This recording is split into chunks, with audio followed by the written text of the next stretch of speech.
Sete fala A Eterna Validade da Alma, Jane Roberts. Tradução Luciene Lima. Capítulo 11. Escolhas pós-morte e os mecanismos da transição. Há ilimitadas variedades de experiências abertas para você após a morte, todas possíveis, mas algumas menos prováveis do que outras, de acordo com seu desenvolvimento. Muito geralmente agora, há 3 áreas principais. Entretanto, exceções e casos extraordinários podem levar a outras vias. Você pode decidir-se por outra reencarnação. Ao invés disso, você pode se decidir por sua vida passada, usando-a como material de uma nova experiência, como mencionado previamente, criando variações de eventos como você os conheceu, corrigindo-os se você escolher assim. Ou você pode entrar inteiramente em outro sistema de probabilidade, e isto está bem à parte de uma existência reencarnacional. Você estará deixando todos os pensamentos de continuidade de tempo atrás de si em tal caso. Agora, alguns indivíduos, algumas personalidades, preferem uma organização de vida moderada sobre o passado, presente e futuro em uma estrutura aparentemente lógica, e estas pessoas normalmente escolhem a reencarnação. Outros, candidamente, preferem experienciar os eventos de uma maneira extraordinariamente intuitiva, com a organização sendo provida pelos processos associativos. Estes escolherão um sistema de probabilidades para seu próximo principal empreendimento. Alguns simplesmente não acham o sistema físico agradável a eles e, em tal caso, o deixam. Isso não pode ser feito, porém, até que o ciclo reencarnacional, uma vez escolhido, esteja completo. Assim, a última escolha existe para aqueles que desenvolveram suas habilidades através da reencarnação tanto quanto possível dentro daquele sistema. Alguns, terminadas as reencarnações, podem escolher reentrar no ciclo atuando como professores e, em tais casos, algum reconhecimento da mais alta identidade está sempre presente. Agora, há um estágio intermediário de relativa indecisão, um plano mediano de existência, uma área de descanso, comparativamente falando, e é a partir dessa área que a maioria da comunicação vinda dos parentes ocorre. Este normalmente é o nível que é visitado pelos vivos nas projeções a partir do estado de sono. Antes do tempo da escolha, porém, há um período de autoexame e toda a sua história se torna disponível a você. Você compreende a natureza da entidade e é avisado pelas outras porções daquela entidade mais avançadas do que você mesmo. Você se dará conta de seus outros eus reencarnacionais, por exemplo. Haverá laços emocionais com outras personalidades a quem você conheceu em vidas passadas e algumas destas podem substituir suas relações na vida imediatamente passada. Porém, esse é um lugar de encontro para indivíduos de seu próprio sistema também. Todas as explicações necessárias são dadas àqueles que estão desorientados. Aqueles que não percebem que estão mortos, lhes é contado de suas verdadeiras condições, e todos os esforços são feitos para refrescar-lhes as energias e os espíritos. É um tempo de estudo e compreensão. É dessa área que algumas personalidades perturbadas têm os sonhos de retornar ao ambiente físico. É um lugar de comércio entre sistemas, por assim dizer. As condições e desenvolvimento são importantes, mais do que o tempo que o indivíduo permanece nessa área. É um passo intermediário mais importante. Em seus sonhos, você esteve aqui. A reencarnação envolve muito mais que uma simples decisão de sofrer outra existência física. No meio desse período do qual estou falando, muitas situações são consideradas.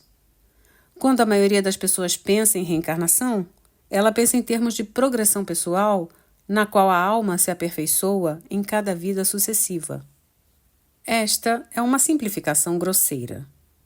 Há variedades infinitas desse mesmo tema, variações individuais. O processo da reencarnação é usado de muitas maneiras, portanto, E nesse tempo de descanso, os indivíduos têm que decidir qual será a única forma na qual a reencarnação será usada. Por exemplo, alguns escolhem isolar várias características em uma determinada vida e trabalham nestas quase exclusivamente, baseando uma determinada existência sobre, digamos, um tema principal. Visto de um ângulo físico, tal personalidade pareceria bastante unilateral e longe de um bom desenvolvimento individual. Em uma vida, o intelecto pode ser propositalmente muito alto e aqueles poderes da mente serem levados tão longe quanto o indivíduo conseguir. Essas habilidades são então estudadas completamente por toda a personalidade, nos aspectos benéficos e prejudiciais do intelecto, pesados cuidadosamente. Através da experiência em outra vida, esse mesmo tipo de indivíduo pode se especializar no desenvolvimento emocional e propositadamente não imparcializar as habilidades intelectuais. Novamente, o quadro físico não seria necessariamente aquele de um bom desenvolvimento ou de uma personalidade equilibrada. Habilidades criativas específicas podem ser especializadas da mesma maneira. Se você olhasse para essas vidas como uma série de progressões em termos usuais, então você teria muitas questões não respondidas. Não obstante, o desenvolvimento acontece, mas os indivíduos escolhem o modo pelo qual preferem que este acontecimento aconteça. Negando-se a si mesmos, digamos, o desenvolvimento intelectual em uma determinada vida, as personalidades também aprendem o valor e o propósito do que elas não possuem. O desejo por isto nasce, então, dentro deles. Se, por exemplo, previamente eles não entendem o propósito do intelecto. Assim, no mesmo tempo da escolha, personalidades decidem os modos como irão se desenvolver na encarnação seguinte. Alguns escolherão a progressão a um nível mais fácil e de uma maneira mais equilibrada. Eles ajudarão a manter todas as ramificações da personalidade trabalhando de uma vez, por assim dizer. Mesmo que encontrem novamente e novamente as pessoas que os conheceram em outras vidas. Eles trabalharão os problemas num nível fácil, ao invés de, digamos, de uma maneira explosiva. Eles irão no passo a passo, como os dançarinos fazem. Neste tempo de descanso e escolha, todos os conselhos são dados. Algumas personalidades reencarnam antes de serem avisadas por muitas razões. Normalmente isto é uma infelicidade a curto prazo, pois o planejamento necessário ainda não ganhou lugar. Mas a longo prazo, grandes lições ainda serão aprendidas a partir dos erros. Não há uma data marcada e ainda assim é muito incomum que um indivíduo espere por qualquer coisa mais que 3 séculos entre as vidas, pois isso faz com que a orientação seja muito difícil e os laços emocionais com a Terra se enfraqueçam. As relações para a próxima vida têm que ser resolvidas e isto envolve a comunicação telepática com todos aqueles que estarão envolvidos. Este é um tempo, portanto, de muitas projeções. Há aqueles que simplesmente são solitários, que reencarnam sem nenhum grande sentimento de períodos históricos terrenos. Há outros que gostam de retornar quando seus contemporâneos de algum tempo passado, de histórico particular, retornam novamente. E então, há grupos padronizados que envolvem ciclos reencarnacionais nos quais muitos, mas não todos, estão envolvidos. Há ciclos pessoais, é claro, nos quais famílias podem reencarnar relacionando-se diferentemente uns com os outros, e você está envolvido em vários destes. Há diferentes níveis a serem esquadrinhados em existências reencarnacionais. Alguns escolhem seguir todo o caminho. Essas personalidades se especializam em existência física e seu conhecimento desse sistema é mais compreensivo. Pois nesses há um movimento através de cada tipo racial, uma exigência que não é posta para a maioria. Há uma preocupação intensa com períodos históricos. Muitas destas personalidades vivem, comparativamente, vidas curtas, mas muito intensas, e elas experienciam mais vidas do que a maioria dos outros indivíduos. Elas retornam, em outras palavras, em tantos tempos históricos quanto possível, ajudando finalmente a moldar o mundo como você o conhece. De uma maneira ou de outra, vocês todos são viajantes antes mesmo de começar seu primeiro ciclo reencarnacional. Para fazer isto tão simples quanto posso, direi que vocês não têm os mesmos históricos necessariamente quando entram no sistema físico da realidade. Como mencionei antes, a existência terrena é um período de treino e ainda, tanto quanto possível, gostaria que você esquecesse as ideias ordinárias de progressão. O melhor que ideias como bom ou melhor que podem conduzir você para fora do caminho, por exemplo, você está aprendendo a ser tão completo quanto possível. Você está aprendendo a se criar. Ao fazer isso durante o ciclo reencarnacional, você está focando suas habilidades principais na vida física, desenvolvendo qualidades e características humanas, abrindo novas dimensões de atividade. Isso não significa que o bom não exista ou que, em seus termos, você não progrida, mas seus conceitos sobre bom e progressão são extremamente distorcidos. Agora, muitas personalidades têm talentos extraordinários ao longo de linhas específicas e estas podem aparecer novamente e novamente em existências sucessivas. Elas podem ser combinadas, usadas em várias condições e ainda, de maneira geral, permanecer como a mais forte marca da personalidade, da individualidade e singularidade.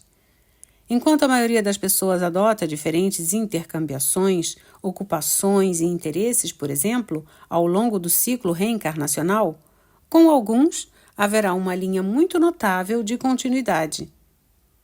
Ela pode ser quebrada ocasionalmente, mas está sempre ali.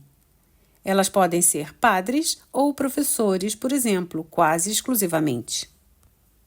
Haverá um pouco mais de material neste livro, enfatizando a reencarnação especificamente, mas aqui eu quero assinalar que nesse tempo de escolha entre as vidas, muitos mais assuntos estão em jogo do que uma simples proposta de renascimento. Na ocasião, algumas personalidades podem ser uma exceção à regra e receber uma licença das reencarnações. Uma viagem adiada, por assim dizer, para outra camada da realidade e então o retorno. Tais casos não são comuns, no entanto. Tais assuntos também são decididos nesse tempo. Aqueles que escolhem deixar esse sistema, cujos ciclos reencarnacionais estão terminados, têm muitas mais decisões a tomar. A experiência psicológica varia consideravelmente em relação ao que você conhece, e ainda assim, há pistas dela em sua própria psique. Aqui, a personalidade tem que aprender a agrupar eventos de uma forma inteiramente diferente e completamente desprovida de qualquer confiança na estrutura do tempo como você a conhece.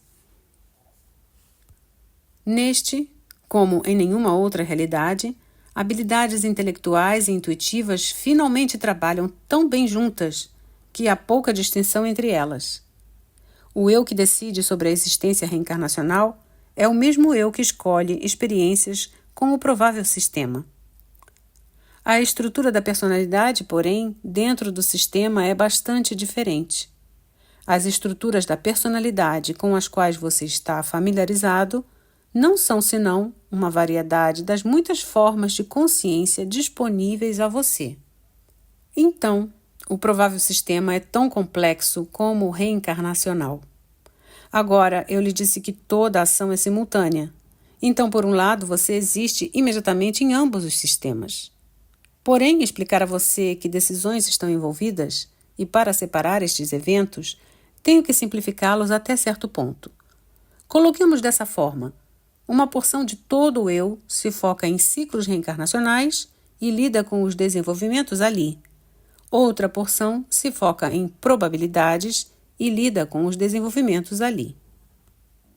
Também há um sistema provável, é claro, no qual nenhum ciclo reencarnacional existe e um ciclo de reencarnações no qual não existem probabilidades.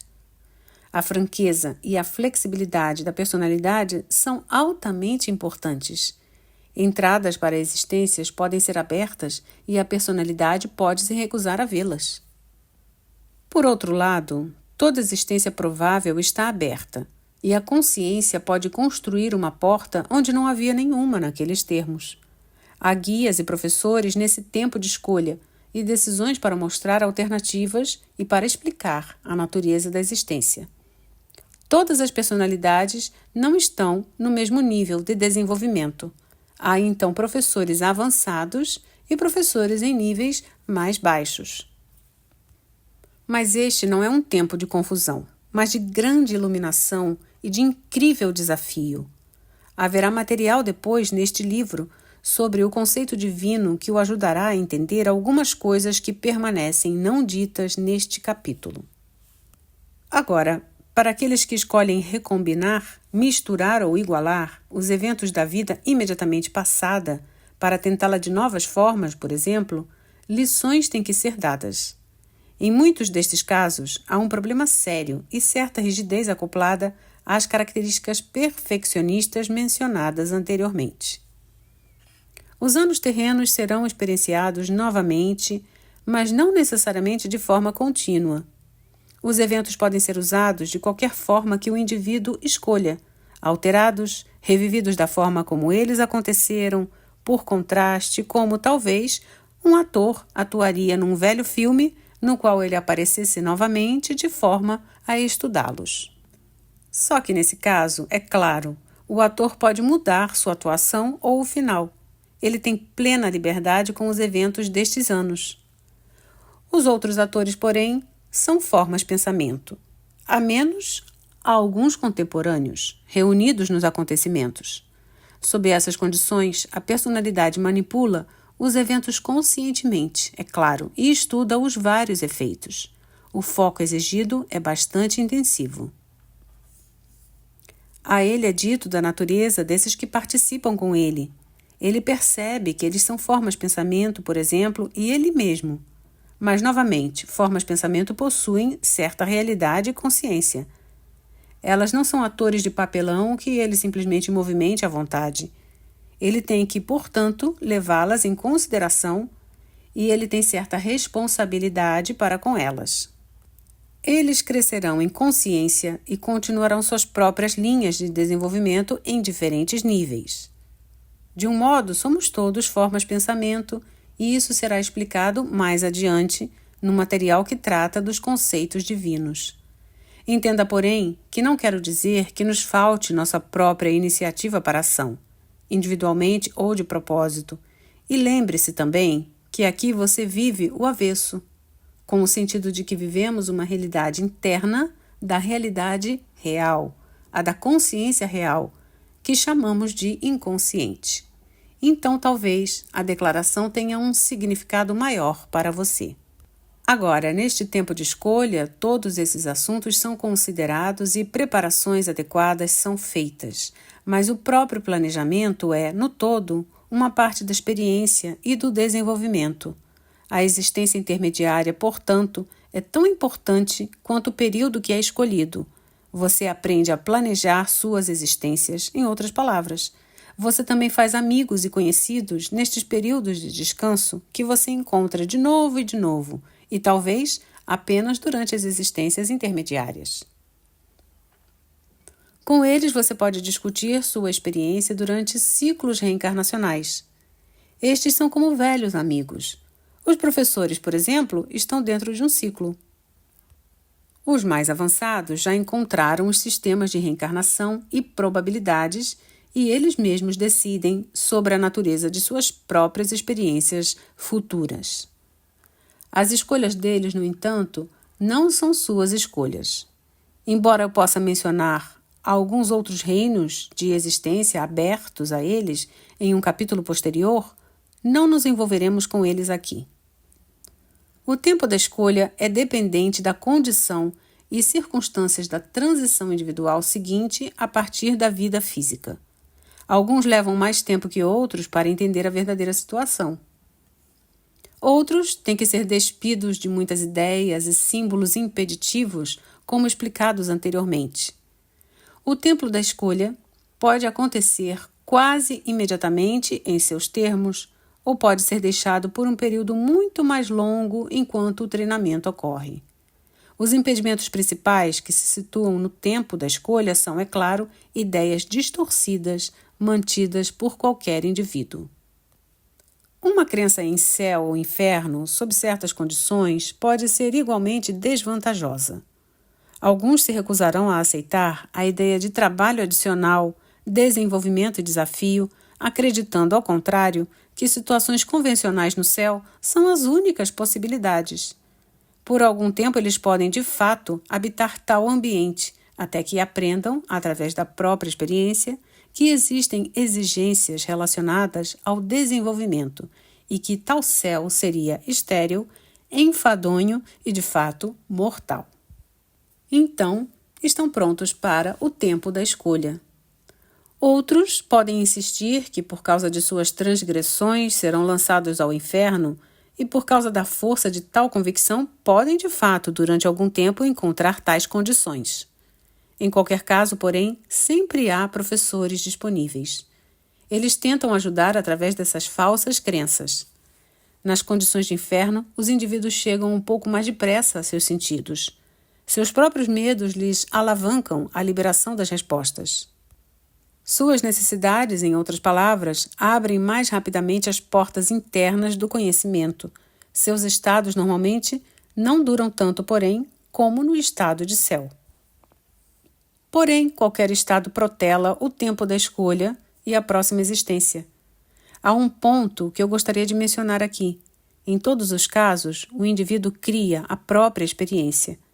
Digo isto novamente sob o risco de me repetir, porque esse é um fato básico de toda a consciência e existência. Não há lugares especiais ou situações ou condições reservadas após a morte física na qual qualquer personalidade determinada tenha que experienciar.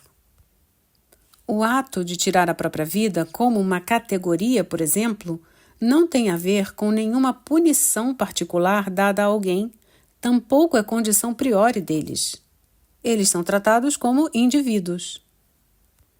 Qualquer problema que não foi encarado nessa vida, porém, será em outra. Porém, isso implica não apenas as pessoas que tiraram a própria vida.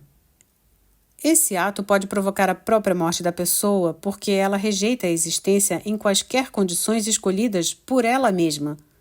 Se esse for o caso, então, é claro, ela terá que aprender de forma diferente.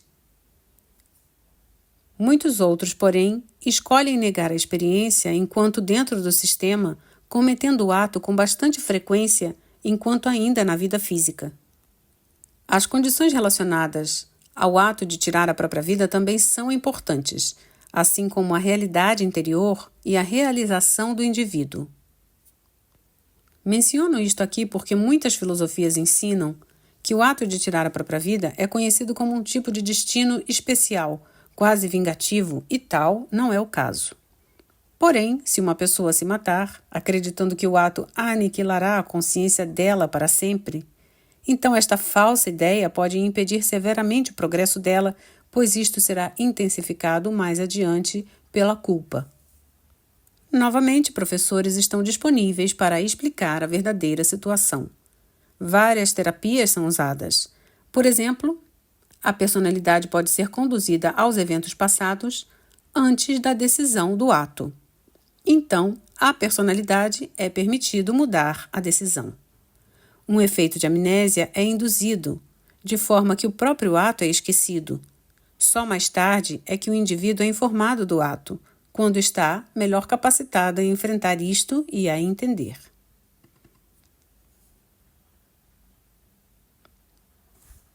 Porém, obviamente, estas condições são também impedimentos ao tempo da escolha. É como dizer que uma obsessão com preocupações terrenas também funciona da mesma maneira. Frequentemente, em tais situações, a personalidade teimará em se focar nas habilidades perceptivas e nas energias em direção à existência física. Esta é uma recusa psíquica em aceitar o fato da morte. O indivíduo sabe bastante bem que está morto, em seus termos, mas se recusa a completar a separação psíquica. Há casos, é claro, onde os indivíduos interessados não percebem o fato da morte. Não é uma questão de se recusar a aceitá-la, mas uma falta de percepção. Neste estado, tal indivíduo também estará obcecado com as preocupações terrenas e divaga, talvez, perturbado com sua própria casa ou circunstâncias. O tempo da escolha será, é claro, necessariamente adiado. Os mecanismos da transição, portanto, são altamente variáveis, como os mecanismos da vida física. Muitos dos impedimentos que mencionei impedem o progresso, não apenas após a morte, mas durante sua própria existência física. Isso deveria certamente ser levado em conta. Uma forte identificação com as características sexuais também pode impedir o progresso. Se o indivíduo considera a identidade fortemente em termos de identidade masculina ou feminina, então tal pessoa pode se recusar a aceitar o fato das mudanças sexuais que ocorrem nas existências reencarnacionais. Este tempo de identificação sexual, portanto, também impede o desenvolvimento da personalidade durante a vida física. Embora falando em termos gerais, os assuntos mencionados operem como impeditivos, sempre há exceções. Uma crença no céu não é uma crença obsessiva que pode ser usada como uma estrutura útil. Como a base de uma operação que o indivíduo aceite facilmente, as novas explicações serão oferecidas. Até mesmo uma crença em um dia de julgamento é uma estrutura útil de muitas formas, pois embora não haja punição dada em seus termos, o indivíduo é preparado por algum tipo de exame espiritual e avaliação. Aqueles que entendem completamente que aquela realidade é autocriada terão menos dificuldade. Os que aprenderam a entender e operar nos mecanismos do estado de sono terão grande vantagem. Uma crença em demônios é altamente desvantajosa após a morte, assim como durante a existência física. Uma teologia sistematizada com base em opostos é também prejudicial. Se você acredita, por exemplo, que todo bem deve ser equilibrado através do mal, então você se liga em um sistema de realidade que é altamente limitante e que contém em si as sementes de um grande tormento. Em tal sistema, mesmo o bem se torna suspeito, porque um mal igual é considerado seguindo esse bem. O Deus versus diabo, anjos versus demônios, o abismo entre animais e anjos, todas estas distorções são impedimentos. Em seu sistema de realidade, agora, você estabelece grandes contrastes e fatores opositores. Estes operam como suposições enraizadas em sua realidade. Eles são extremamente superficiais e, em grande parte, o resultado de habilidades intelectuais mal usadas. O intelecto sozinho não pode entender o que as intuições certamente entendem. O intelecto, ao tentar dar sentido, em seus termos de existência física, estabelece esses fatores opositores. O intelecto diz: se há o bem, tem que haver o mal, pois ele quer as coisas explicadas em blocos bem organizados. Se há um para cima, deve haver um para baixo. Deve haver equilíbrio. O ser interior, porém, percebe isso em termos muito mais amplos. O mal é simplesmente a ignorância. Aqueles para cima e para baixo são termos organizados aplicados ao espaço que não conhece nenhuma direção desse tipo. Uma forte crença em tais forças opostas é altamente prejudicial, pois ela previne uma compreensão dos fatos, os fatos da unidade interior e da singularidade, das interconexões e da cooperação. Uma crença, portanto, uma crença obsessiva em tais fatores opositores é, talvez, o elemento mais prejudicial, não apenas após a morte, mas durante qualquer existência. Há alguns indivíduos que nunca experimentaram, durante a vida física, aquele senso de harmonia e de unidade, no qual tais fatores opositores se fundem. Tais indivíduos têm muitas fases a serem vivenciadas através da transição seguinte e, normalmente, muitas outras vidas físicas à frente deles. Quando você forma sua existência física individual e coletivamente após o tempo da escolha, você se reúne a outros que decidiram o mesmo tipo geral de experiência. Uma forte aventura cooperativa é iniciada, então, conforme os preparativos são feitos. Estes variarão de acordo com o tipo de existência escolhida. Há padrões gerais, portanto. A realidade do indivíduo não é idêntica de outro e ainda há agrupamentos globais. Bastante simplesmente, uma crença no bem sem uma crença no mal pode parecer altamente irreal a você. Essa crença, porém, é o melhor tipo de seguro que você pode ter, tanto durante a vida física quanto posteriormente. Isso pode ser uma afronta para o seu intelecto e a evidência de seus sentidos físicos pode gritar que isto é falso. Contudo, uma crença no bem sem uma crença no mal é de fato altamente realístico, já que na vida física ela mantém seu corpo mais saudável, mantém você psicologicamente livre de muitos medos e de dificuldades mentais e lhe traz um sentimento de facilidade e espontaneidade no qual o desenvolvimento de suas habilidades possam ser melhor atingidas. Após a morte, isso o liberará da crença em demônios e inferno e de uma punição forçada. Você estará melhor preparado para entender a natureza da realidade como ela é. Entendo que o conceito realmente ofenda seu intelecto e que seus sentidos pareçam negá-lo. Ainda assim, você já deveria ter percebido que seus sentidos lhe dizem muitas coisas que não são verdadeiras. E lhe digo que seus sentidos físicos percebem uma realidade que é um resultado de suas crenças. Acreditando no mal, você, é claro, o perceberá. Seu mundo não tentou a experiência até agora que o poderia salvar. O cristianismo foi uma distorção dessa verdade principal. Quer dizer, o cristianismo organizado, como você o conhece. Não estou falando aqui simplesmente dos preceitos originais. Eles receberam uma rara chance e discutiremos isso posteriormente nesse livro. A experiência que transformaria seu mundo operaria na ideia básica de que você cria sua própria realidade de acordo com a natureza de suas crenças e que toda a existência era abençoada e que o mal não existia nela. Se estas ideias fossem seguidas individualmente e coletivamente, então a evidência de seus sentidos físicos não encontraria contradições. Eles perceberiam o mundo e a existência como bons. Esta é a experiência que não foi experimentada. E estas são as verdades que você tem que aprender depois da morte física. Alguns, depois da morte, entendendo estas verdades, escolhem voltar à existência física e as aplicar. Pelos séculos, este tem sido o modo. No sistema das probabilidades que originam a realidade física, este também é o caso. Há sistemas de probabilidades não conectados com seu próprio sistema, muito mais avançados que qualquer um que você imagina agora, e nestes, as verdades das quais tenho falado são bem conhecidas. Neles, indivíduos, criativa e propositadamente, criam realidades, sabendo como fazer isso e dando rédeas soltas às habilidades criativas da consciência. Menciono isto aqui simplesmente para mostrar que há muitas outras condições pós-morte não conectadas com seu sistema. Quando você aprender sua capacidade nesse meio tempo, você estará pronto para o progresso. O próprio período intermediário, porém, tem muitas dimensões de atividade e divisões de experiência. Como você pode ver, colocando isso tão simples quanto possível, ninguém conhece o outro. Ao invés de países ou divisões físicas, você tem estados psicológicos. Para um indivíduo em um, o outro poderia parecer bastante estrangeiro.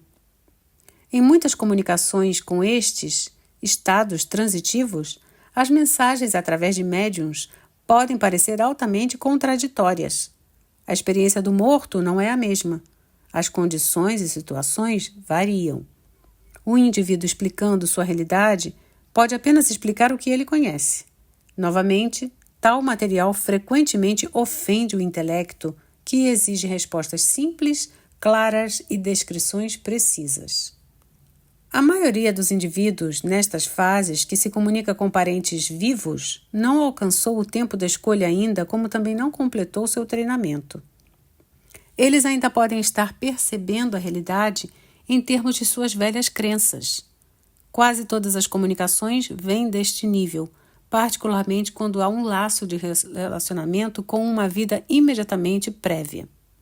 Mesmo neste nível, porém, Tais mensagens servem a um propósito.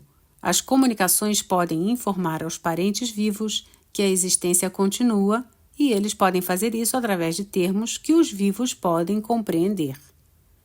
Eles podem relatar aos vivos desde que, frequentemente, suas crenças sejam ainda as mesmas. Em circunstâncias afortunadas, eles podem comunicar seus conhecimentos conforme aprendem. Porém, gradualmente o próprio interesse deles muda. Eles assumem novas relações em suas novas existências. No tempo de escolherem, portanto, a personalidade já está preparada para partir para outra existência. Em seus termos de tempo, esse período intermediário pode durar séculos. Pode durar só alguns anos. Porém, novamente, há exceções. Há casos nos quais uma personalidade entra muito depressa em outra vida física, em talvez uma questão de horas. Isto normalmente é infeliz e provocado por um desejo obsessivo de retornar à vida física. Tal rápido retorno, porém, também pode acontecer com uma personalidade que está a cargo de grandes propósitos, que desconsidera ou descarta um velho corpo físico e renasce quase que imediatamente em um novo, de forma a finalizar um projeto importante e necessário já começado. Há alguns pontos que eu gostaria de acrescentar aqui. O tempo da escolha é algo um pouco mais complicado se o último ciclo reencarnacional, em seus termos, estiver completo. Em primeiro lugar, você tem que entender novamente que agora que você não percebe sua verdadeira identidade. Ao contrário, você a identifica com seu ego atual. Assim, quando você pensa em termos de vida após a morte, você realmente entende como uma vida futura do ego que você conhece. No final do ciclo reencarnacional, você entende bastante completamente que você, a identidade básica, o âmago interior de seu ser, é mais do que a soma de suas personalidades reencarnacionais. Você poderia dizer que as personalidades, então, são divisões de seu eu aqui. Não há nenhuma competição entre elas. Nunca houve qualquer divisão real, mas apenas uma divisão aparente na qual você representou vários papéis, desenvolveu diferentes habilidades, aprendeu a criar de uma forma nova e de diversas maneiras. Estas personalidades reencarnacionais continuam a se desenvolver, mas elas também entendem que a principal identidade delas é também sua. Então, quando o ciclo está finalizado, você tem um conhecimento completo de suas vidas passadas. A informação, experiência e habilidades estão nas pontas dos seus dedos. Isso significa meramente que você entende sua realidade multidimensional em termos práticos. Tenho usado a palavra multidimensional com frequência e você vê que quero dizer que ela é bastante literal, pois sua realidade existe não apenas em termos de existências reencarnacionais, mas também nas realidades prováveis mencionadas anteriormente. Então, quando o tempo da escolha chega, as escolhas disponíveis são muito mais diversas do que as oferecidas ou possíveis para personalidades que ainda têm que reencarnar.